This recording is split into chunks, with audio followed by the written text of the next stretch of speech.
Hi everyone, welcome back to the channel for some more recent Star Citizen news highlights. Now this week's Around the Verse was hosted by Sandy Gardner with Eric Hiram Davis. And first of all, there was an update on what the studios have been working on recently from Ricky Jutley. First of all, Ricky told us that they've integrated the PMA and VMA into the kiosk systems. Now they're hoping to have the player animate on screen to display items like weapons and clothing. Now obviously this work is ongoing, and they're also working on actually improving the position of the arm when you are actually displaying the Mobi-Glass. Got a look at some R&D work for actually the scanning mechanics you would use to obviously scan items in space, and obviously this is still early work in progress. Interesting to see how this pans out. VFX team have been working on some effects which they're hoping to use to display anomalies in space, like the Aurora Borealis, or for example the effects to be used in Squadron 42 for the coil. Now we got a look at the Aegis Hammerhead, and they're working on the interior colours of the Aegis Hammerhead. So obviously they want to actually get the colours of the ship looking right, and we got a look at some of the interiors as well. Now they're continuing to work on the Origin 600i, and they've been focusing recently on the escape pods and how they will function. Not sure how long it will be before we see how escape pods work in game, but it'll be interesting. They're also continuing to work on the rework of the consolidated Outland Mustang. I think that's been pushed back to 3.3 now. And they've been working on some props for hangars, and they've been working on actually making them look more worn, so they will have a much more aged look to them.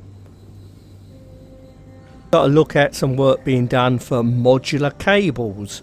Obviously still work in progress, so you'll be good to have your cables running around your ships or your stations. They're also working on tools to actually place procedurally generated objects. Obviously this will help speed up development. So for example, they told us that you could actually place a procedurally generated item of food on a plate with a fork stuck in it. So interesting to see these tools being put into place. Work continues on the Lorville landing zone for Hurston. Obviously we'll see that towards well, later in the year. Now Gerald Huckabee hosted another ship shape, and it featured the new concept ship from Crusader Industries, the Hercules Starlifter. So here is the latest concept ship. Now it's actually available in 3 variants, although it doesn't officially go on sale until May the 11th. At the moment it's only for concierge backers. Now the 3 variants are basically a civilian, a military and a gunship variant, and they obviously differ in cargo capacity, as the gunship is actually focused on actually being a gunship, but you still will be able to actually accommodate 1 tank, or is it tonk, on board. The gunship variant will also be able to carry well, basically a ginormous bomb, so that will be a free-fall bomb, so you wouldn't want to get underneath one of these gunships as it flies overhead. Now of course, being a gunship, it is bristling with guns, and it does require a larger crew than the civilian variant pictured here, but the civilian variant does have the ability to carry more vehicles, I think 2 tanks. Now the military variant gunship, I believe, has remote turrets.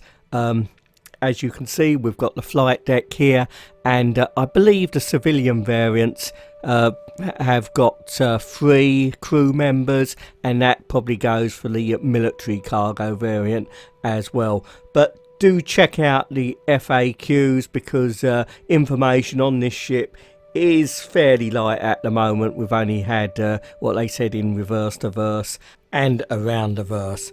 Now, obviously it's only available to concierge level backers at the moment, but from May the 11th, everyone can get one of these heavy lift vehicles, or just wait to earn one in game. So the Hercules Starlifter is an interesting ship. Well, all three of them. Now it is, well, pretty heftily priced in my opinion, but ships do seem to be getting more expensive.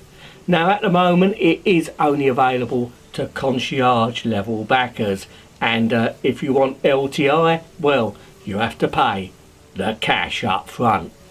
Now of course you can melt other ships when it does go on full sale to try and get LTI if you've got LTI on that ship, but of course this is a way of maximising the cash which is going towards the funding of the game. My days of buying ships probably are mostly behind me, well, mostly anyway, but for those fellow concierge level backers out there who have stumped up the cash for this ship, well, my hat goes off to you all, because you're helping to fund the game, and of course with still development ongoing, funding is always needed. Well, that's just some of the Star Citizen news highlights from the past week. Now I would check out the latest Calling All Devs, especially the question at the end about Gravlev and the ICFS flight system, which John Pritchard goes into extensive detail about. It actually is work ongoing, and he's making progress getting all that functioning, but it might well have to wait until 3.2 to get implemented in the game, although I believe on the PTU they've got some of that system actually operational at the moment. Anyway, I hope you enjoyed this one. As always, if you'd like to subscribe, please do, but I only do these for fun, and obviously I don't monetize my videos, and thanks to the changes in YouTube, I doubt if I'll ever be able to. But anyway, I enjoy doing them, so if you'd like to subscribe and like, please do. So hopefully I'll see you sometime in the future. Bye for now.